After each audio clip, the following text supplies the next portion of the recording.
ever had this problem where you go to remote start your vehicle, responds, but doesn't actually start? Well, it may not be as bad as you think. Now, if you happen to be inside the vehicle while you're remote starting it for some odd reason, you're going to get a little message like this. Remote start system disabled, press the vehicle start button to reset. But you'd never know this if you're inside your house or inside your work trying to remote start it. Now, if you have this concern, this symptom where you go to remote start it, it lights up, you think it's going to remote start, and it just doesn't respond, doesn't start the vehicle, and then you get into it and see that message, you simply remote started the vehicle too many times, and too is the key word here.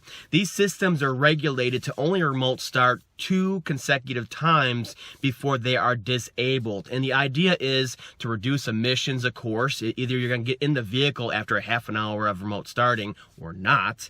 And the other idea is to prevent accidental remote starts. Think about it. Your kid gets a hold of the key, thinks it looks cool, thinks it sounds cool, and keeps hitting the button over and over again. Well, that's definitely going to put wear in the system, unnecessary wear, unnecessary starts, all that good stuff. And they're trying to prevent that, trying to be smarter and think of all the different things that could happen with a remote start system like this. Now, this is the same thing across the board for any of these integrated remote start systems that are built into the PCM software and hardware. Fords and Chryslers I know of for sure, and I'm sure the same thing applies to the GM vehicles with these factory integrated remote start systems. But they are great, so you got to work around these different issues like this where they're controlling you more, because they are able to integrate and network with the other modules on the vehicle. Think about it for diesels.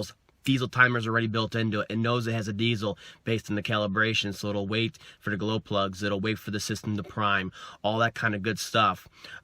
Think about it. Tax, they know the system RPM based off the information inside the PC, and they know if it's started or not. They can cut off the starter.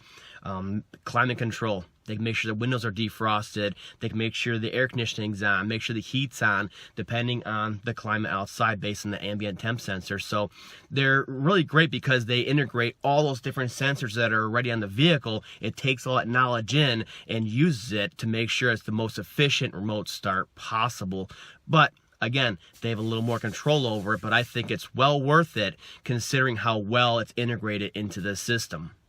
So that's about it. I just want to give you guys a heads up. I know it's kind of self-explanatory, but maybe not the reason why it's happening in the first place. So I'm trying to prevent unnecessary worry, unnecessary trips to the dealer.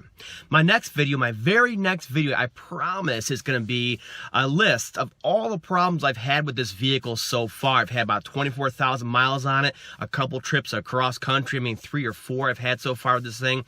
And I've had a lot of great time in this vehicle.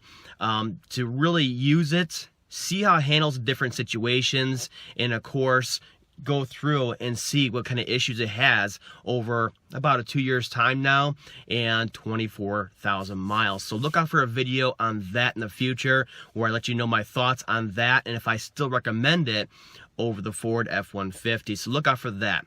I'll see you next time.